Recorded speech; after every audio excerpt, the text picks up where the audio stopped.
आज इस एक दिवसीय चिंतन शिविर में आप सभी पधारे, उसके लिए हम पूरे उदयपुर डीसीसी की तरफ से आपका सबका हार्दिक स्वागत, जोहार, अभिनंदन करते हैं। और हम ये कहने आए हैं, आज उदयपुर के उस छोर से, भील प्रदेश के उस हिस्से से, डूंगरपुर, बांसवाड़ा और यहां तक कि सेलाना से भी हमारे बीच में भाई पधार रहे हैं। एक ही बात को लेकर कि हमारा आदिवासियों में एकता कायम होनी चाहिए। आप सभी इन क्षेत्रों में भी, इस गोगुंदा विधानसभा में भी देख रहे होंगे कि हमारे युवा भाई दिन रात आपको जागृत करने में, आपको एक करने में लगे हुए हैं।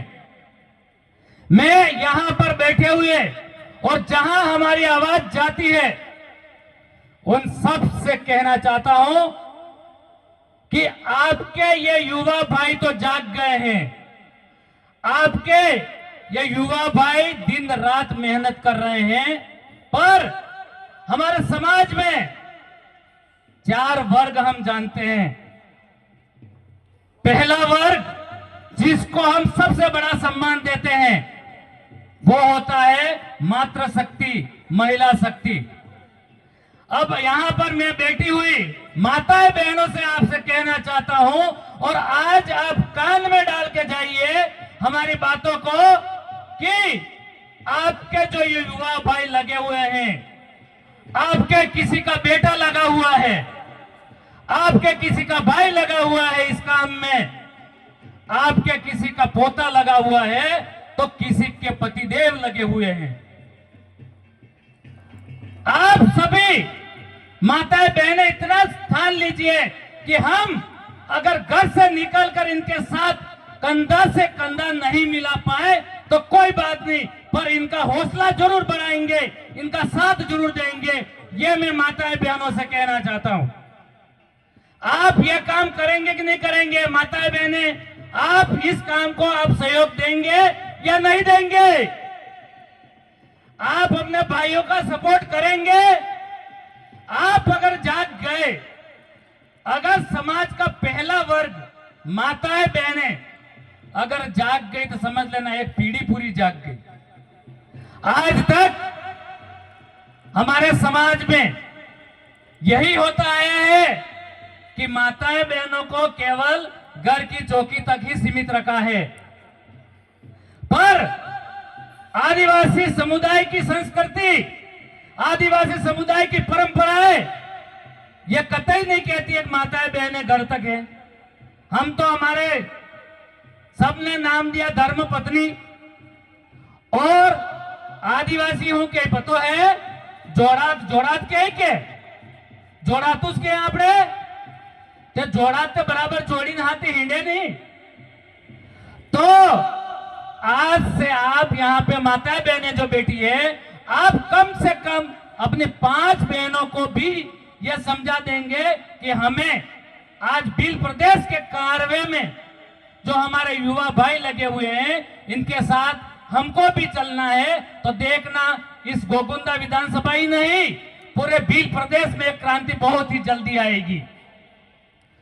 दूसरा समुदाय, दूसरा वर्ग हमारा सबसे समझदार, और जिनके बिना हमारा घर भी नहीं चलता है, हमारे बुजुर्ग। आज यहां पर पांडाल में भी बैठे हुए हमारे बुजुर्ग बहुत कम लगे हैं। ऐसा लग रहा है कि केवल ये युवाओं का कोई ऐसा प्रोग्राम रखा हुआ है। और जो यहां पर है, उनको मैं कहना चाहता हूं कि हम चरण स्पर्श करते हैं कि आप पधारे हैं। कुछ बुजुर्ग जो नजर आ रहे हैं, पर बुजुर्गों को हम कहना ये चाह रहे हैं कि आपके ये बच्चे, हम आपके बच्चे कोई दूसरा काम नहीं कर रहे हैं। क्यों? क्योंकि कुछ लोग आपको धर्म के नाम पर, जाति के नाम पर उल्टा सीधा बहकाकर आपको युवाओं की इस गुलाम क्रांति से दूर रख रहे हैं, जबकि आपके बच्चे, ये युवा केवल और केवल एक ही काम कर रहे हैं कि आपके जमाने में जो चली आ रही प्रथाएं थी, जैसे उदाहरण के लिए गमेती प्रथा। पहले गमेती राज चलता था, अपने पालवी राज चालतो तो नहीं चालतो तो पालवी राज को वापस स्थापित करना चाहते हैं, तो इसमें क्या अलग बात है, आप ये बताइए। कोई गलत तो नहीं है। तो बुजुर्गों से हम यही कह रहे हैं कि पालवी राज अगर वापस कायम करना चाहते हैं और भील प्रदेश हमारा अलग से राज्य बने, जिसमें हमारा सब कुछ हमारा होगा, यहां तक कि आजकल पर्ची वाले मुख्यमंत्री नहीं बनकर हमारा आदिवासी भाई मुख्यमंत्री बनेगा, तो इससे अलग बात क्या हो सकती है, ये बताइए आप। अगर आपके ही बीच का बेटा जाकर मुख्यमंत्री बन जाए और आपको किसी और की चौखट खटखटानी नहीं पड़े, तो क्या ये गलत है? इन बातों को समझना पड़ेगा।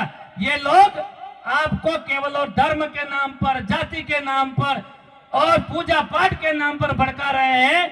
हम यहाँ पे किसी को भी किसी भी धर्म से इधर उधर करने की बात नहीं कर रहे हैं। हम केवल और केवल हमारा एक धर्म होना चाहिए, आदिवासी धर्म, उसकी बात करते हैं।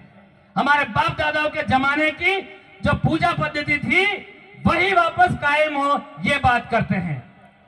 और चौथा वर्ग जिसको हम समाज में सम्मान देते हैं, कर्मचारी गण, प्रशासन में बैठे हुए हमारे भाई लोग, और मैं यहां मानता हूं कि प्रशासन में बैठे हुए भाई लोग होंगे पर बहुत कम होंगे, और हमारे प्रशासन के भाई, पुलिस प्रशासन के भाई लगे हुए हैं, उनको भी कहना चाहता हूं मैं